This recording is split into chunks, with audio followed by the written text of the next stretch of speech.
Assalamualaikum and hi. In this video, we're going to go through the solutions for Java exercise number 5, where specifically we look into the flight seating arrangement system.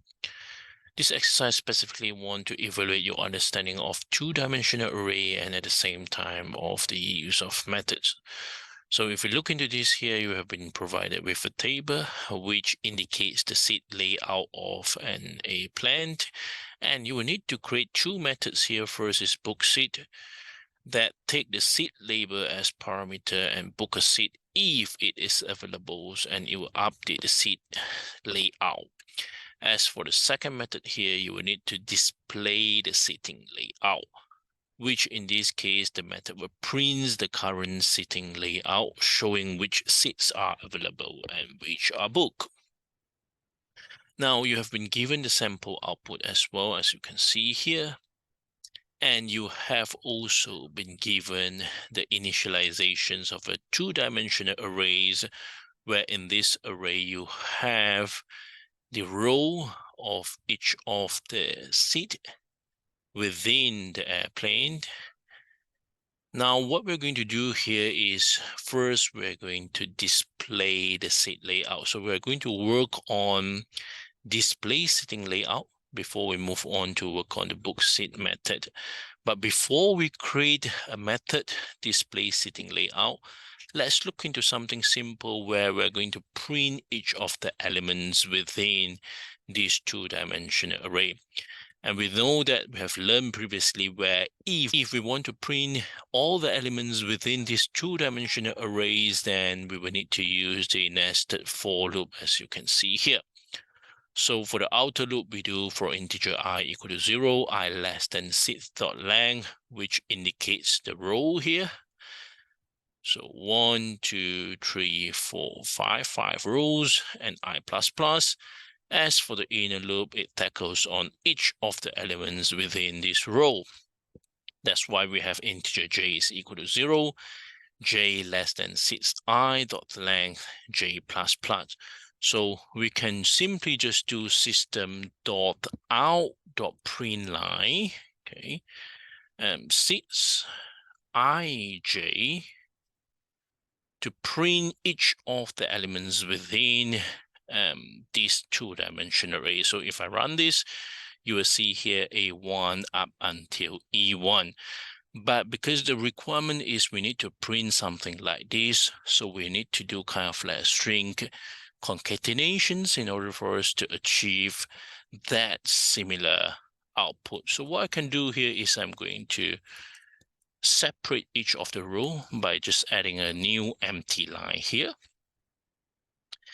And at the same time, instead of, well, using println, I'm going to use print. Okay, so if I run this, then you will see that I actually have this layout. Well, I need to add a space in between. So what I can do here is I just do plus and a space here. Okay, so if I run this again, then I will have the exact same output. Now it's just a matter of having these into a method. So what I can do is I'll just copy the code and I just create a method. Because this is a non-return type method, so I use the void keyword. And as per the requirement is I need to name the method as display seating layout. I just need to copy this one first and put it here. And it also indicates that I need to have the parameter, right? The method prints the current seating layout, showing which seats are available and which are booked. Okay, so there's no specific requirements related to the parameter.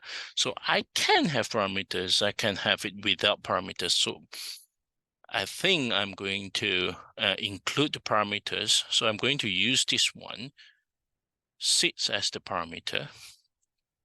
Okay, and then within my method here, I just need to copy this, right? The for loop here, okay? So remember the variables here, seats follows the variables that I have in my parameters. So for example, now if I change this, let's say to seats layout, so I will need to change everything within the methods. Okay, so I need to change this one to seats layout, and finally seats layout. Okay, so I already have that method. Now, if I run that method, I won't get anything. I will only get something if I call the method. So how I'm going to call the method, I'm going to do display sitting layout. I'm going to pass my array into this, where in this case, my array is seats. And I'm going to put it here. Now, if I run this, I will see the sitting layout. So I'm done with the display sitting layout. Now I'm going to move on to the book seat method. Okay, again, the book seat method need to takes the seat label as a parameter and book a seat if it is available, and you will need to update the sitting layout. So there are a few things here. First, you will need to take a seat label. So assume that my seat label here is A3, which means I want to book A3. And I will need to first check that whether A3 is still available. So as you can see here, for example, now my A3 is actually available.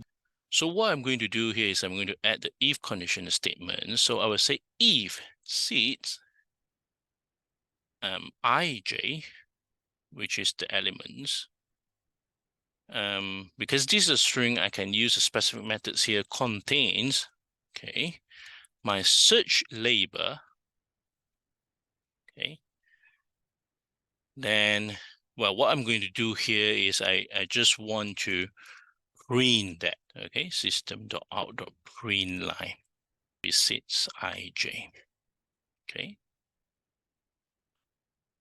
So as you can see here, my search label is actually seat label. I do a string concatenations here plus availables, okay? This is important because let's say later on I update this to book. So I can't really just simply use seat label A3 because even though I found A3, A3 might have been booked by others. So I need to have both A3 and available, okay, as the search label. So if I run this, okay, I get A3 availables here, okay, but it's not that's it, because I will still need to update the sitting layout to mark the book seat as book.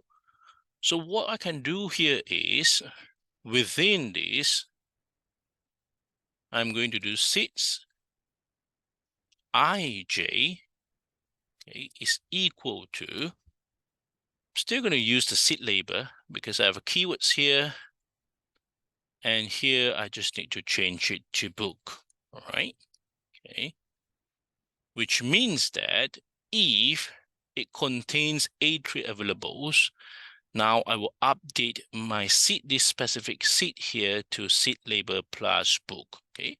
So if I remove this and I run this again, okay, well, I won't see anything, but if I'm going to call this display sitting layout again, okay,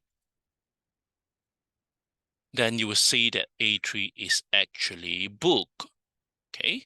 So now I haven't done this yet because I will need to create a book seat method.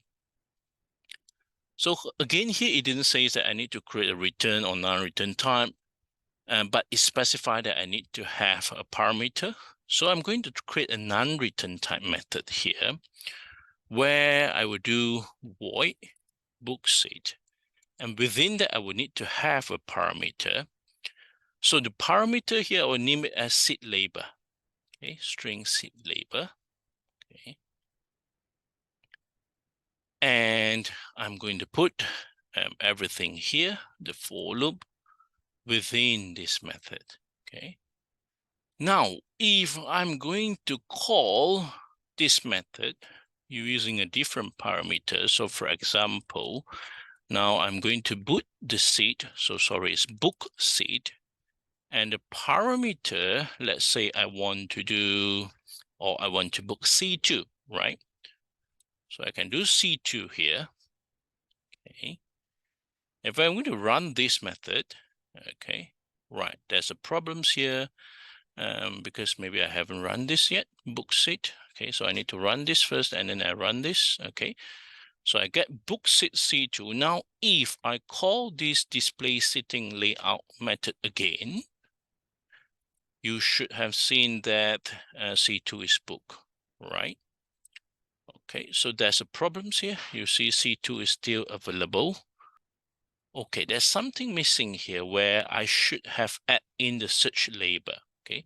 Because within my methods here, I'm using search label. So I need to actually define my search label in the method. So search label is equal to seat label, which is my parameter plus available here. Now let's run this method again, run this book seat again. And if I run this display sitting layout again, you will see C2 is actually book. So you can see here, actually, I'm doing it in a kind of like a different way. So instead of having everything within a single piece of programs, now I separate it into different code cells. And this is one of the main features in Google Colabs, where you can separate, for example, the methods and the codes where you call the methods in different code cell. But the theory is still the same. We have achieved the requirements of these exercise, where first I create a method to display the sitting layout, and next I create a method book seat as per the requirement, so that if a user requests to book a specific seat, then the seat layout will be updated. I think that's it for the solutions of Java exercise number 5. Thank you very much.